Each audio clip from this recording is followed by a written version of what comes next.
Hello everyone and welcome to Werven's World and welcome to my video containing 5 more tips for new players of Civilization 6. So the reception of my previous video was very positive on Steam, Reddit and YouTube itself, and I got some requests to make videos with more tips. So I thought I would immediately get started, so this is my second video containing 5 tips, so I hope they will be useful and let's get started.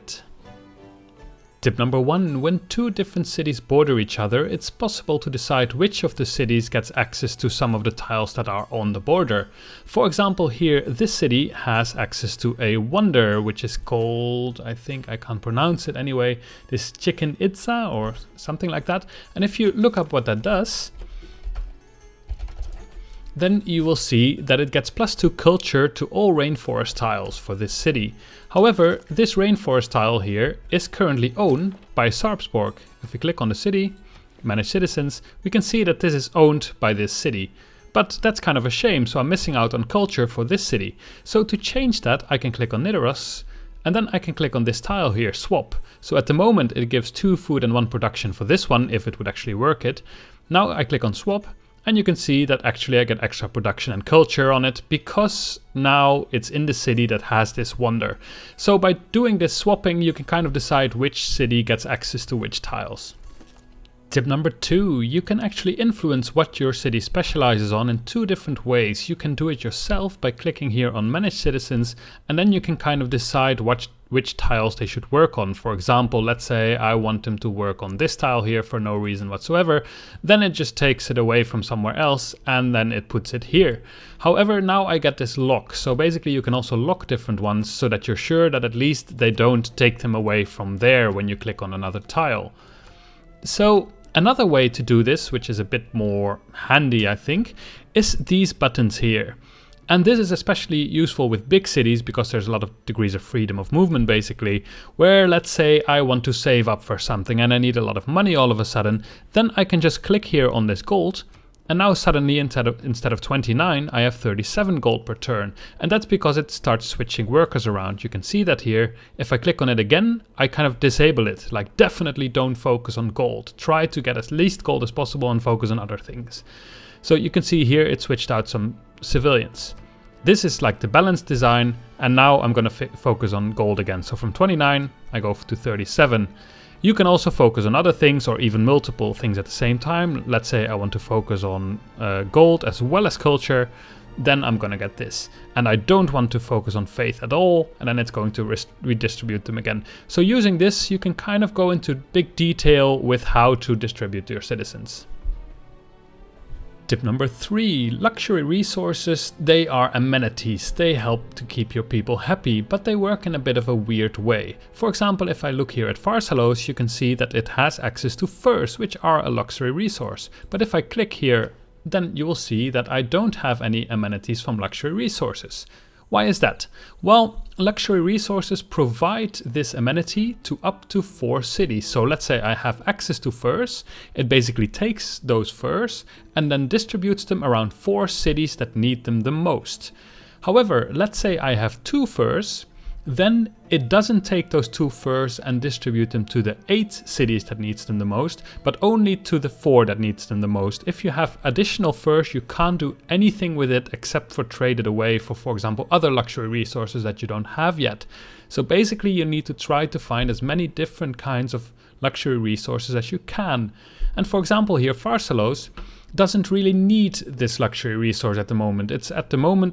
It needs 0. It has 5 and it needed 5, so that's fine. But for example here, Nidaros, I just conquered the city, so they have war weariness. So that means that now they are in the minus, and that's why they draw a lot of amenities towards them, because they actually need them in order to try to get to a balance of 0 amenities. So the game will decide for you which cities will get which luxury resources and distribute them accordingly. So remember, each luxury resource that you have, or each different type of luxury resource that you have, will be divided up to 4 different cities and not more. So if you have any more, then you can just trade them away. For example here, I can make a deal and then I can say, ooh, you have silver, I don't actually have that. So I would like that. You can have some chocolate and some furs, and here have some gold with it. It's normally quite expensive to get them. And then if I click on accept deal, then I'll have another amenity for 30 turns. So that's how you can kind of like haggle with your own amenities or luxury resources and the opponents. Tip number 4, whenever you click on a unit, you might think it doesn't have so many options. For example, here the scout can skip turn, fortify, cancel and move 2. However, there's this little transparent grey button here. If you click on that, you get some more options that were not visible before. The first of those is automate exploration, and this is great, especially for scouts that will then basically just automatically start exploring the map for you turn after turn. So that makes sure that you don't have to micromanage them. The second one says delete unit. However, this is a bit of a misnomer, because if you click on delete unit, you will actually sell it instead of just delete this. And you can do that outside of your borders. For example, here, as you can see, I have 713 gold at the moment, but if I sell it, then click on OK, I suddenly have 773. So basically I got 60 gold for this scout.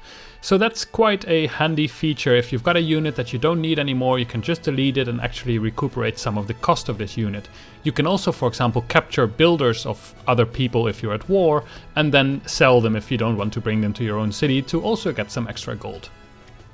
Tip number 5. Research goes quite fast in this game, and sometimes it only takes a couple of turns and then you have to start choosing one again. So you can actually automate that a little bit by clicking on this tech tree here, and then you can do different things. For example, let's say I first want to research mass production and then I would like to do printing. Well, you don't have to wait until mass production is finished. What you can do is first click on mass production and then hold shift and then click on printing, and that will queue it as the second one. However, there's also another way that you can do something similar. Basically, let's say I know that I want to have rocketry as fast as possible. Then I just click on rocketry, and then it basically just queues all the rest. So you can see rocketry is the 7th thing it will research, and then radio 6, chemistry 5, flight 3, industrialization 2, and mass production 1. So basically it calculates what it needs and then starts queuing those for you. So those are 2 different ways for you to not have to look at the technology tree as much. Alright, those were my 5 more tips for new players of Civilization 6. I hope you found them useful, and see you next time.